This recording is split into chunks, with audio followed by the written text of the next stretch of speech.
的落叶，然后这羽毛，你觉得是菱角鸮像吗？朝下，然后可能还有一些落叶，然后那还有树枝，有可能还可以看到时间。对啊，然后它可能还是时间，就这样的内部看是外面，对啊，外部，然后内部就是这样子，看起来里面有很多树叶，还有羽毛。我们现在就是正在讨论猫头鹰的巢箱外部跟内部情形，像这边有许多树叶跟羽毛，羽毛就可能是猫头鹰的绒羽，或者是那些剩猎物的那些尸体的羽毛，然后外部的情况就看起来是一个巢箱，很平静，然后叶子在飘动这样子，然后外面的情况。就是它这个就是那个巢箱，然后这个洞就是让鸟进去的地方，然后就是放这个监视器是为了避免有一些敌人会跑进去把那些幼鸟抓来吃，所以我们要监察，然后如果有敌人来的话，我们要把它赶走。这个菱角鸮的喂食方式是母鸟在孵蛋的时候，爸爸会去外面抓猎物回来给母鸟吃，而幼鸟孵出来之后，爸爸会去外面抓猎物回来给妈妈喂小孩吃。然后现在目前的巢箱里为什么是空的？就是因为现在不是菱角鸮的繁殖季，所以有可能菱角鸮的公鸟会进去探洞，明年再回来筑巢，然后或者是一些松鼠都会进去住一晚，然后别的国小有曾记录过蛇也进去住过。这里是台中市太平区的平林国小，因为学校后面就是山坡，而且校园里树木也多，正好成了菱角鸮的最佳栖息地。学校为了让在地的小小观察家们更认识这个住在学校的小动物，在校园里架设了巢箱监控系统，可以同时观察并且记录菱角鸮的生活状态。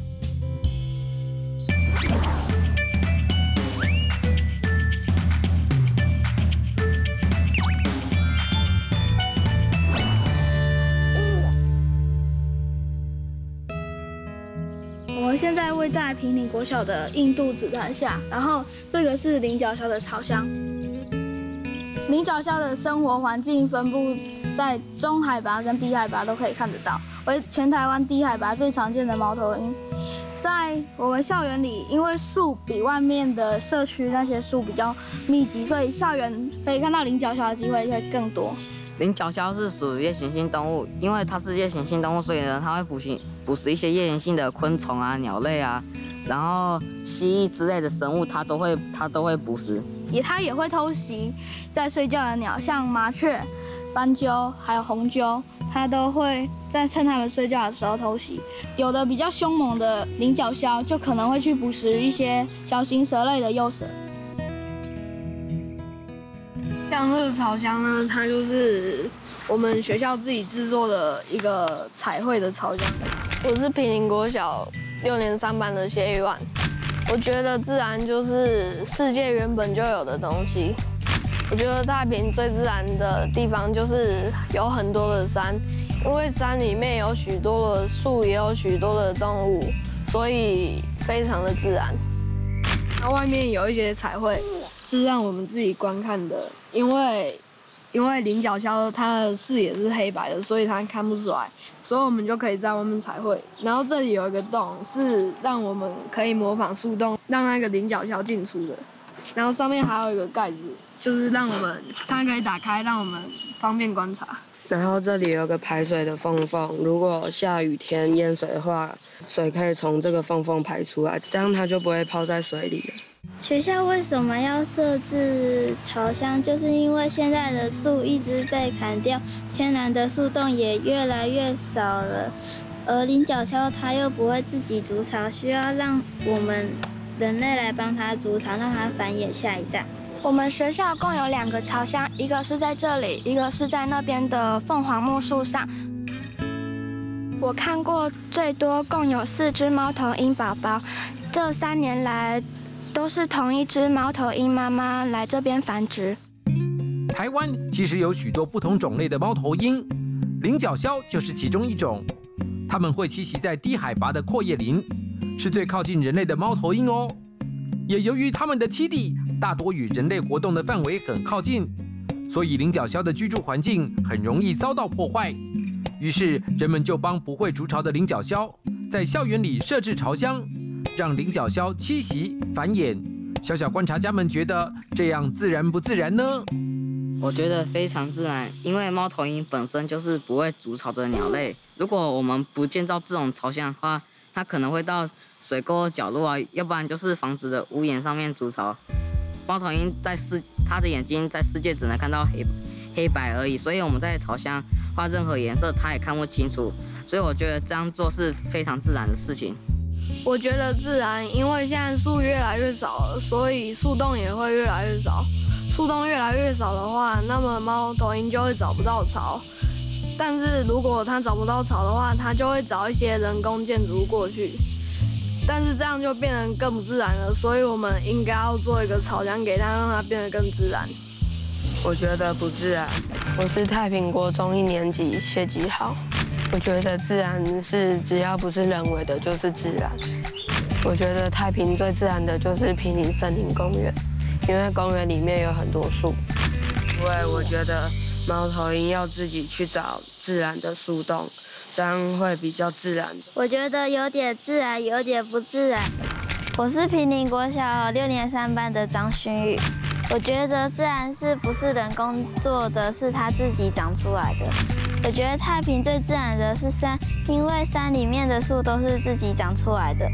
自然的原因是因为是猫头鹰它自己进去繁殖的，不是我们叫它进去繁殖的。不自然的原因是因为巢箱是人工做的，不是天然的树洞。我觉得有点自然又有点不自然。我是太平国中1年级林汉明。我觉得自然就是给动植物生存环境，让它有一个很好的家园。我觉得太平最自然的地方是坪林森林公园，因为它种植许多花草树木，可以给动物有生存的环境。自然的点，猫头鹰它自己进去，不是我们人类逼它进去的。不自然的点就是因为巢箱是我们自己做给它的，不是大自然的树洞。我觉得有点自然，有点不自然。我是坪林国小6年2班的简徐诗文。我觉得自然就是不是人工制造的。我觉得太平最自然的是山区的景观。自然的地方是因为它进到巢里面之后，过的是和天然树洞里一模一样的生活。不自然的地方是因为这个巢是我们人工制作的，并不是它自己形成的。小观察家们对于利用巢箱来观察动物都有不同的想法。而观察动物的方法有很多，可以亲自走进大自然里接近动物，也可以像坪林国小这样设置巢箱或其他设备，吸引动物主动靠近人类。其实，就算动物已经死掉了，也还是有观察的价值哦。在地的小观察家要带大家去学校里最特别的一间教室。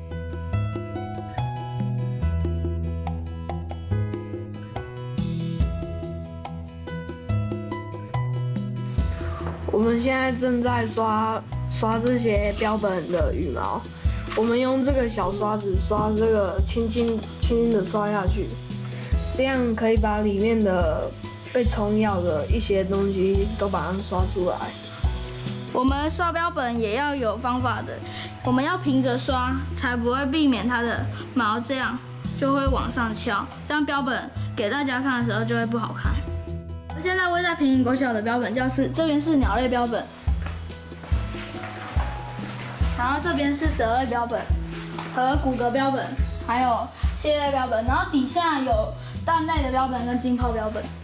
标本教室的用意就是我们跟保育中心一起合作，然后他们做出来的标本存放在我们这，并还可以教学给我们国小的学生，让他们更懂得动物的知识。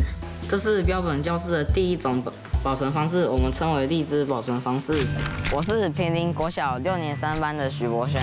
我觉得自然要有花草树木，也有虫声鸟鸣。我觉得太平最自然的是山丁山的美景，它的保存生物用于在鸟类或者是哺乳类动物。这样的保存方式可以让死掉的鸟类或哺乳类可以死掉之后变得更生动。这是第2种保存方式，浸泡方式。用浸泡方式的通常都是肉比较难取出来，所以才用成浸泡方式。浸泡的动物通常都是蛇、青蛙、鱼。这种保存方式叫做真空保存方式。真空保存方式是把里面的空气全部都抽出来，抽出来之后好防止那个虫跑进去把标本全部都吃掉。常用的有鸟类。这个是菱角鸮的蛋，目前这个蛋是空的。因为已经把蛋液抽出来了，如果不把蛋液抽出来的话会很臭。这颗蛋是因为孵不出来，所以我们把它就做成标本。这个是菱角鸮的幼鸟，这只幼鸟因为它的软齿还没有消掉，所以我们可以推测它才刚出生不久而已。这只菱角鸮是因为冬天太冷了，所以妈妈找不到东西可以给它吃，所以它就饿死了。这个菱角鸮宝宝刚出生的羽毛呢，就是像这种颜色。等它慢慢长大之后，羽毛的颜色也会慢慢的变成像这种成鸟的颜色。这是菱角鸮的成鸟，它的羽毛的颜色有那个咖啡色掺杂的一些黑色和土黄色。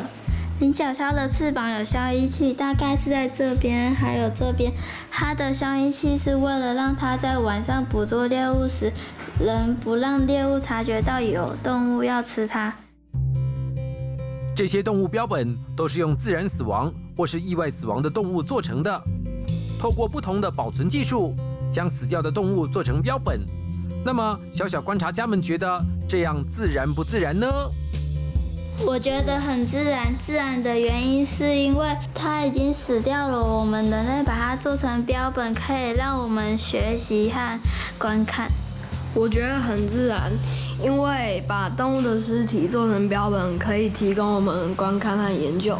我觉得很自然，因为我们不可能就直接把活的生物直接做成标本，所以我们把死掉的动物做成标本，让它们又有再一次活的生命力。我觉得很自然，因为这些动物死了，我们把它做成标本，可以让大家学习认识这些动物。我觉得不自然，因为我觉得动物死了就要被埋在土里面，不应该死了以后还被拿来看。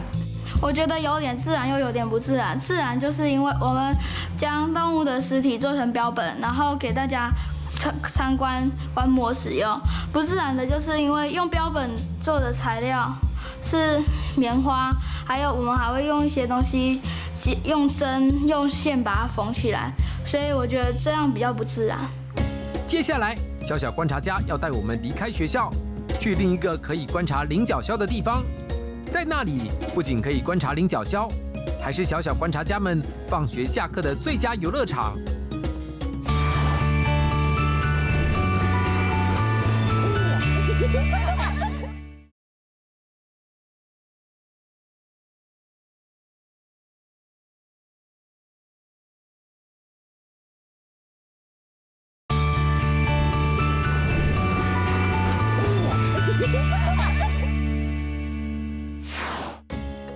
这里是我们学校附近的平林森林公园里面的一个防洪生态池。生态池里面有许多的生态，例如有一些鱼，还有一些树，还有一些花花草草的。这个生态池有4个功能：生态、景观、滞洪、休闲。生态就是这一个生态池有很多不同种类的鱼类，还会有一些可爱的乌龟，然后晚上的时候还会有很多青蛙在这边呱呱叫。景观就像是那边的那些莲花，那些莲花可以让我们附近的居民或是别的地方来的人，假日的时候来散步欣赏。这附近如果淹水的话，排水沟会把水引到这个生态池来，得到滞洪的效果。像我们现在站的这个步道啊，是盖在池上的一个步道，这边还有一个凉亭，可以坐在这边休闲聊天。这里以前是一个兵营，只是后来没有军人了。长了很多花和草和树木，所以现在被改建成公园。在我右手边这边，你会往上去，你会看到一个栅栏，而栅栏往上爬的时候，你爬到一个很高的地方，你会看到有一个台子，上面写的司令台这3个字。而左手边那边，你骑脚踏车或骑车的时候，你会看见求生存、求成功、求胜利这几个字的石碑灯，这代表着这里以前是军营的象征。这个是坪林森林公园，我们现在的位置在这边。坪林森林公园有许多设施，像这个是儿童游戏区，我们可以在这边嬉戏运动。这个是户外展演广场，我们可以在这边举行许多大型的表演活动。还有这个是生态池，中间有一个清水平台，还有外面这个是环湖步道，可以让我们散步，欣赏公园的风景。由军营改建而成的公园，增加了许多设施提供居民使用。但为了要让原本就住在这里的动物能够继续居住，公园里也种了许多的树木。小小观察家们能够在公园里找到菱角鸮的踪迹吗？这棵是台湾原生树种樟树，樟树为台湾常见的树种之一，它的叶子会有清香，可以驱蚊驱虫。这个是樟树的树皮特色，它有一些裂缝，因为这棵树种了比较久，所以还有长了一些青苔。然后这个是它的网子，为了防止工人在过去除草的时候会割到树皮。樟树有一种香味，它的香味不在树皮，而在树干。樟树也可以做成民生用品，椅子还有桌子也可以做成樟脑丸。这棵树是榕树，榕树株高最高可以达到20公尺，可是这棵树可能没有那么高。榕树的树皮光滑，颜色通常是黑灰色或是灰白色。榕树最明显的特征就是它的气根，像这个就是气根。这棵树的气根已经把它的身体完全包围起来了。我们在学校、路边、公园都可以看得到它，是很常见的一种树木。这一棵是芒果树，这个是芒果树的叶子。芒果树的叶子的特征是它主脉这边很明显，然后它的叶比这边很长。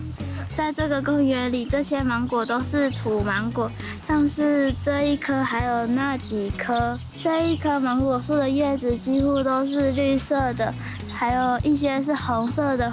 红色的叶子是因为它的花和果实都掉了，才会长成红色的新叶。这是山樱花，也是台湾原生种的樱花，它的开花季是1到2月。现在看不到山樱花的原因，是因为现在不是它的开花季。山樱花开花的颜色是粉红色，如果用手摸它的树干，会觉得很粗糙。如果仔细看它们的树干，你会发现有一些细细长长红色的斑点，而这些点就是它们的气孔，这些气孔就是它们呼吸的孔。公园里的树木很多，所以我们帮它们编号。像这些树木，它们都是有编号的。公园里的树林功能是可以让人在树荫底下休息，也可以让许多生物居住。现在目前没有找到菱角鸮的生活证据，可是树木很多，非常适合菱角鸮生活。在晚上也可能可以听到1、2只的猫头鹰在叫。公园里有一些是当时军营留下来的树，也有一些是被新种的树。虽然没有在公园里发现菱角鸮留下来的线索，但是公园里种植了许多的树木，有些是以前留下的，有些是改建公园后另外种植的。小小观察家们认为，公园中种植这么多的树木，自然不自然呢？我觉得非常自然，因为可以让这边的路人乘凉，又可以美化公园。我觉得很自然，因为多种树可以让公园里的空气变得很清晰。我觉得很自然，因为这里叫做森林公园，所以当然会种很多树。我觉得很自然，因为树可以绿化环境，也可以净化空气。我觉得很自然，这样种很多树就可以让空气变得更新鲜。我觉得非常自然，因为这里有很多树，所以大人小孩可以在散步或玩耍的时候感受到大自然的气氛。其实，把废弃的军营改建成公园，不但可以增加居民休闲的空间，也可以维持生态，是土地活化很好的做法。平林国小的汤淑莲老师还有一些关于土地活化的问题，想要听听看小小观察家们的想法。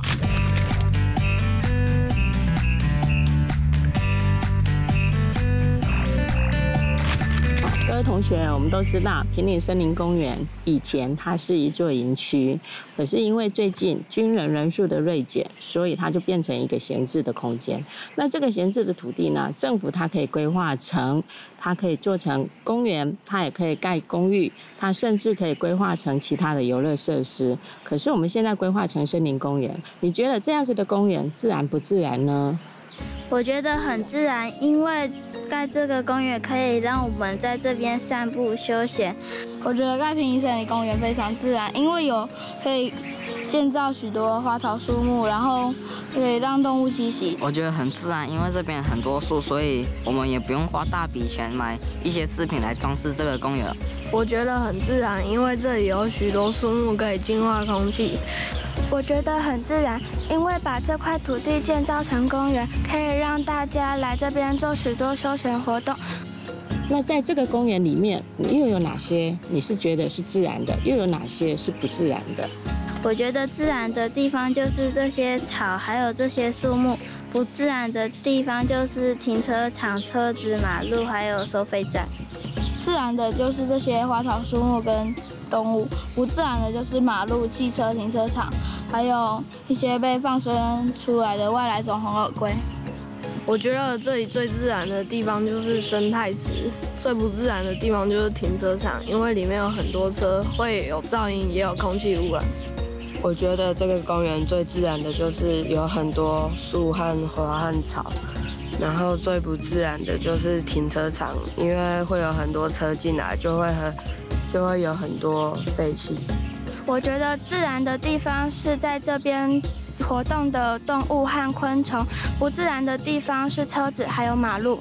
好，各位同学，那我们都知道，现在的太平有大学，有森林公园，然后也因为这样子，所以很多的观光客都到我们太平这边来参观。那你们觉得以后的太平希望怎么样子的发展呢？我希望未来的太平可以成为一个生态很丰富的地区，所以我们现在不要一直把外来种的动物带过来，这样原生种的动物就可以一直繁衍下去。我觉得未来太平像现在这样就好了，因为现在空气污染问题也没有很严重，所以这样维持我觉得比较自然。我觉得未来的太平可以种更多树，吸引很多动物，让太平变成全台湾最自然的一个城市。我觉得太平像现在这样就已经很自然了，因为我们的交通和粮食都已经有了，所以我现在就觉得很满足了。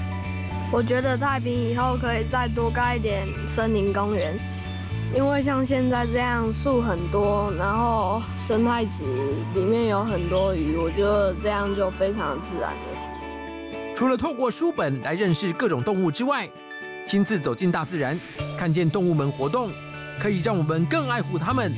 就像平林国小的小小观察家们，运用不同的方法，以不干扰动物的原则，来认识跟我们住在同一块土地上的小动物。自然不自然，也希望大家可以多多走出户外，亲自观察身边的小动物，找到和它们和平共处的方法。